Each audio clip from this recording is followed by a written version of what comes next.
السلام علیکم دوستو آج کی ویڈیو میں ہم آپ کو بتائیں گے کہ ترکی کے صدر طیب اردوان کون ہیں اور دنیا اس شخص سے کیوں خوفزدہ ہے۔ رجب طیب اردوان 26 فروری 1954 کو استنبول شہر سے کچھ فاصلے پر موجود ایک چھوٹے سے شہر قاسم پاشا میں پیدا ہوئے۔ طیب اردوان کے آباء و اجداد سلطنت عثمانیہ کے دور حکومت میں جارجیا میں رہا کرتے تھے۔ 1870 میں عثمانیوں کی روسیوں سے جنگ شروع ہوئی تو طیب اردوان کے آباء و اجداد ترکی ہجرت کر گئے۔ یہ حقیقت ہے کہ جو لوگ اسلام کے پاس ہوتے ہیں انہیں اسلامی اور اسلام کی طرز زندگی کا احساس ہوتا ہے۔ رجب طیب اردوان کے خاندان میں اسلامی طرز زندگی رچ بس گئی تھی۔ والدین نے اسی روش پر تربیت کی۔ طیب اردوان کے والد ایک پھل فروش تھے اور ان کے گھر کے حالات کچھ اچھے نہ تھے۔ طیب اردوان نے بچپن میں ایک مدرسے میں داخلہ لیا جہاں وہ عربی کی تعلیم حاصل کرتے تھے۔ طیب اردوان خود بتاتے ہیں کہ جب میں مدرسے جایا کرتا تو راستے میں کئی لوگ مجھے کہا کرتے بیٹا کسی اچھے اسکول میں داخلہ لے لو، مدرسے میں پڑھنے کے بعد تمہیں نہلانے تو مردے ہیں، مگر میں ان کی باتوں کی پرواہ نہ کرتا اور چلتا چلا جاتا۔ وہ جب مدرسے سے گھر آتے تو لیموں کے شربت کا ٹھیلا لگاتے جس سے ان کا گزر بسر ہوتا۔ 1973 میں رجب طیب اردوان نے قرآن پاک حفظ کر لیا اور اس کے بعد ہائی اسکول کی تعلیم مکمل کی۔ 1978 میں انہوں نے شادی کر لی، 4 بچے پیدا ہوئے۔ بڑے بیٹے کا نام اپنے والد کے نام پر احمد اردوان رکھا، دوسرے بیٹے کا نام بلال، جبکہ مزید ان کے ہاں 2 بیٹیاں بھی ہوئیں۔ 1981 میں رجب طیب اردوان نے مرمرہ یونیورسٹی سے بزنس ایڈمنسٹریشن کی ڈگری حاصل کی۔ رجب طیب اردوان کا مدرسے میں تعلیم حاصل کرنا ان کے اسلام سے لگاؤ کی ایک بڑی وجہ تھی۔ 70 کی دہائی میں جب دشمنوں صہیونی طاقتوں نے ترکش قوم کو اسلام سے کوسوں دور کر دیا تھا، رجب طیب اردوان نے اسٹوڈنٹ یونین میں شمولیت اختیار کی۔ وہ اسلام مخالف ہونے والے ہر کام کی مخالفت کرتے رہے۔ 1974 میں وہ اسلامی نیشنل پارٹی کے سربراہ مقرر ہوئے۔ 1991 میں وہ پہلی بار سیاست میں آئے۔ یہ وہ دور تھا جب ترکش قوم پاکستانیوں کی طرح دیگر ممالک میں جا کر ملازمت کرتی تھی۔ ترکی کا صرف 3% حصہ یورپ میں آتا ہے۔ ترکی میں خواتین کو سکارف پہننے پر پابندی عائد تھی۔ مسلم دشمن صہیونی طاقتیں چاہتی تھیں کہ ترکش کو برائیوں کی طرف دھکیلا جائے۔ یہ کام جاری تھا اور عوام کو ورگلا کر یورپی ماحول عیش و تعیش کے سبز باغات دکھا کر بربادی کے دہانے پر لایا جا رہا تھا۔ جنگ عظیم اول کے خاتمے کے بعد زیادہ عرصے تک ترکی پر فوجی حکومت قائم رہی تھی اور ان عرصوں کے دوران ترک اسلام سے کوسوں دوری اختیار کر چکے تھے۔ شروع میں تو حالات یہ ہو گئے تھے کہ مسجد میں اذان عربی کے بجائے مقامی زبانوں میں دی جانے لگی۔ 24 جولائی 1923 فرانس کے شہر لوزان میں ایک معاہدہ ہوا تھا جس کو معاہدہ لوزان کا نام دیا جاتا ہے۔ یہ 100 سالہ معاہدہ تھا جو 26 جولائی 1923 سے 25 جولائی 2023 تک کا ہے۔ اس معاہدے میں دیگر شرائط کے علاوہ ایک شرط یہ بھی تھی کہ ترکی ایک سیکولر ملک بن چکا تھا۔ اس معاہدے میں اسلام کے پھلنے پھولنے اور اسلامی نفاذ اسلامی تقاریر کرنے پر بھی سخت پابندی عائد کی گئی۔ دوسری طرف ملک کی حالت یہ تھی کہ مصروف ترین شہر استنبول گندگی کا ڈھیر بن چکا تھا، لوگوں کو صاف پانی میسر نہیں تھا، گلی محلوں کی حالت ابتر ہو چکی تھی، ٹریفک ایک بڑا مسئلہ تھا، سڑکوں کی حالت اب جیسی نہ تھی۔ 27 مارچ 1997 کو رجب طیب اردوان استنبول کے میئر منتخب ہوئے تو انہوں نے بہت جلد استنبول کے مسائل پر قابو پا لیا۔ صرف استنبول شہر کے 4 سال کے اندر انہوں نے حالات بدل دیے۔ 1998 میں رجب طیب اردوان نے اپنی پارٹی کی بنیاد رکھی۔ دسمبر 1997 کو رجب طیب اردوان نے ایک ترک شاعر کی تحریر کردہ نظم کو تھوڑا تبدیل کر کے پڑھا۔ اسلامی تقاریر پر دشمنوں صہیونی طاقتوں نے پہلے سے سخت پابندی عائد کی ہوئی تھی۔ ایسے وقت میں طیب اردوان نے نظم کو تبدیل کر کے پڑھا۔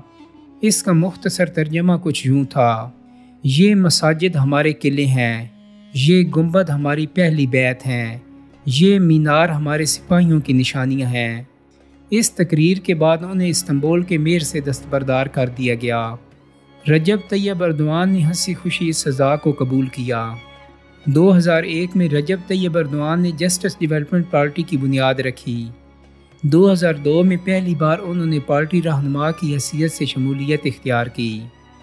رجب طیب اردوان کی پارٹی نے اس انتخابات میں 34.3% کی شرح سے انتخابات جیت لیے۔ ترکی کے اسٹاک ایکسچینج میں اس ایک یوم میں 7% کا اضافہ ہوا، لیکن مخالف پارٹی نے عدالت میں مقدمہ دائر کر دیا اور انہیں ملک کا وزیر اعظم بننے سے روک دیا گیا، اور یہ پابندی ان کی وہی پرانی تقریر کی وجہ سے عائد کی گئی۔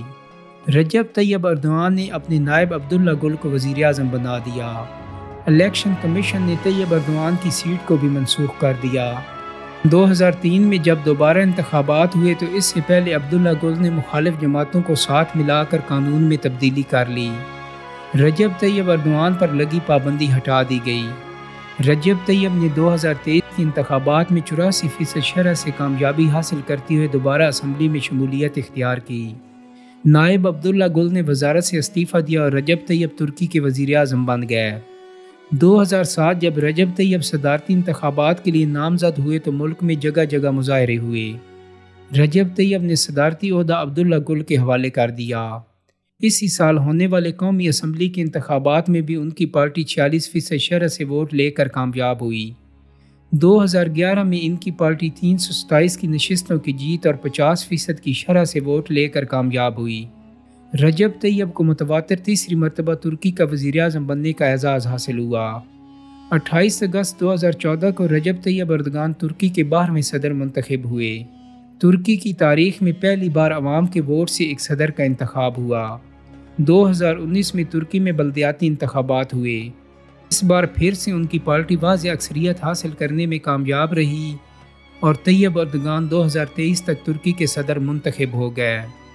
دوستو، ترکی کے صدر طیب ایردوان کا کہنا ہے کہ 2023 کے بعد ترکی پہلے جیسا ترکی نہیں رہے گا۔ 23 جولائی 2023 کو معاہدہ لوزان ختم ہو رہا ہے۔ اس کے بعد ترکی قبرص کے مسئلے کو حل کرنے میں اپنا کردار ادا کرے گا، اپنے کھوئے ہوئے علاقے واپس لینے کے لیے اپنی جان لگائے گا۔ سلطنت عثمانیہ کے سلطان دوبارہ سے ملک میں واپس آ سکیں گے۔ بحیرہ فارس سے گزرنے والے بحری بیڑوں سے ترکی ٹیکس وصول کیا کرے گا۔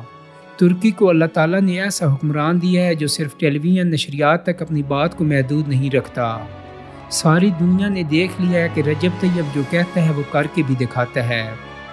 اس نے برما میں ہونے والے مظالم کے خلاف سب سے پہلے نہ صرف آواز اٹھائی بلکہ وہاں امداد بھی بھیجی۔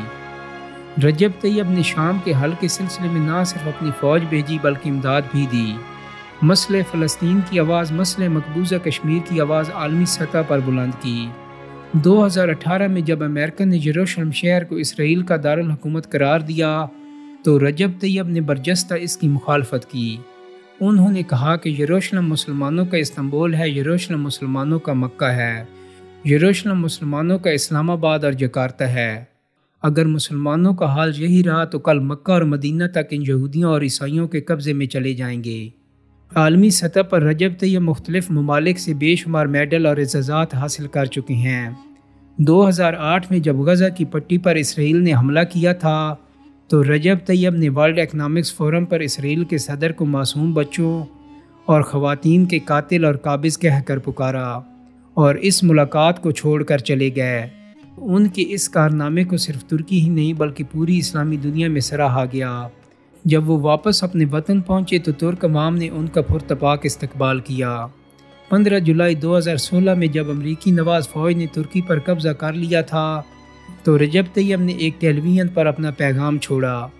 پھر دیکھتے ہی دیکھتے ترکی کی غیور وطن پرست تمام سڑکوں پر آ گئی اور پوری دنیا نے یہ منظر بذریعہ ٹیلی ویژن دیکھا کہ ایک طرف فوج تھی اور دوسری طرف پولیس اور ہاتھوں میں ڈنڈے اور پتھر لیے ترکی کی معصوم عوام جو فوجی ٹینکوں کے آگے لیٹ گئے۔ چند گھنٹوں کے اندر فوج سے قبضہ واپس لے لیا گیا۔ اس بغاوت میں سینکڑوں فوجیوں کو پولیس نے گرفتار کیا اور ان سب کو سخت سزائیں سنائی گئیں۔ اس بغاوت کو انجام دینے والا امریکن CIA کا ایجنٹ جو ترکی میں رہائش پذیر تھا اسے سزائے موت سنائی گئی۔ امریکہ نے اپنے اس ایجنٹ کو چھڑانے کے لیے ترکی کے سٹیل اور دیگر اشیاء پر مزید ٹیکس لگا دیا۔ ترکی کی معیشت کمزور ہونے لگی، لیکن اس بار بھی ترکی کے غیور عوام نے ملک کا ساتھ دیا۔ ڈالر فروخت کر کے ملک کی کرنسی خریدی۔ امریکہ سے آنے والے 10 اقسام کے پھل و دیگر ساز و سامان پر ترکی نے پابندی لگا دی۔ اس موقع پر ترکی کا قطر نے بھی بڑا ساتھ دیا، جس سے ترکی کی لڑکھڑاتی معیشت کو سہارا ملا اور ترکی اپنے پیروں پر دوبارہ سے کھڑا ہو گیا۔ کچھ عرصہ قبل ترکی نے روس سے ایئر ڈیفنس ڈیل کی تو امریکہ نے ترکی کو پھر دھمکیاں دیں، مگر مرد مجاہد رجب طیب اس بار بھی اپنی بات پر قائم رہا۔ رجب طیب نے امریکہ کو بتایا کہ ہم تمہارے باپ کے نوکر نہیں۔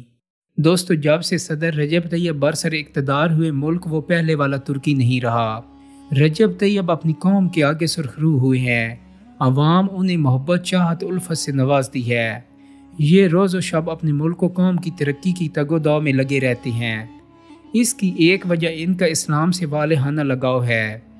رجب طیب نے اپنے دور حکومت میں IMF کا 30.5 ارب ڈالر کا ملکی قرضہ صفر کر کے IMF اور عالمی بینک کو قرضہ دینے کی پیشکش کی۔ ملکی تعلیمی نظام کو اسلامی بنانے کے لیے اصلاحات کیں۔ اس کا نتیجہ یہ نکلا کہ جن سکولوں میں طلباء کی تعداد 65,000 تھی وہ 8 لاکھ سے زیادہ تجاوز کر گئی۔ ملک کی جامعات کی تعداد 98 سے بڑھ کر 190 ہو گئی۔ 12 سال سے قبل قرآن پڑھنے پر پابندی ختم کی اور تمام سکولوں میں قرآن و دین کی تعلیم لازمی قرار پائی۔ صرف ایک سال میں 17,000 نئی مساجد کی تعمیر اور پرانی مساجد کھول دی گئیں۔ ترکش قوم کے لیے سبز کارڈ کا اجرا کیا، جس کے تحت کسی بھی ترک باشندے کو ملک کے کسی بھی ہسپتال میں مفت علاج کی سہولت حاصل ہو گئی۔ خواتین کے لیے پردے کے ساتھ ڈیوٹی کی اجازت دے دی گئی۔ ایک خاتون جج نے 2015 میں سکارف پہن کر مقدمہ سنا تو اہل یورپ کے لیے یہ بریکنگ نیوز بن گئی۔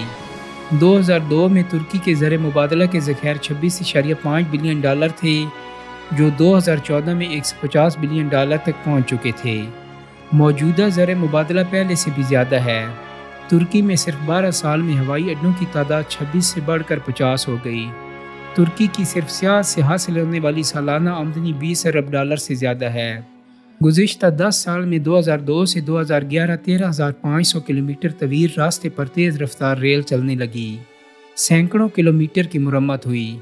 تعلیمی بجٹ 17.50 سے بڑھ کر 34 لیرہ ہو گیا۔ پانی، بجلی اور گیس کی لوڈ شیڈنگ ختم کی اور بلوں میں نمایاں کمی کی، اور اس کے علاوہ بھی بہت سی اصلاحات کی گئیں۔ دوستو، امید کرتا ہوں کہ میری آج کی ویڈیو آپ کو پسند آئی ہوگی۔ اگر ویڈیو اچھی لگی ہے تو اس کو لائک اور شیئر کر دیں۔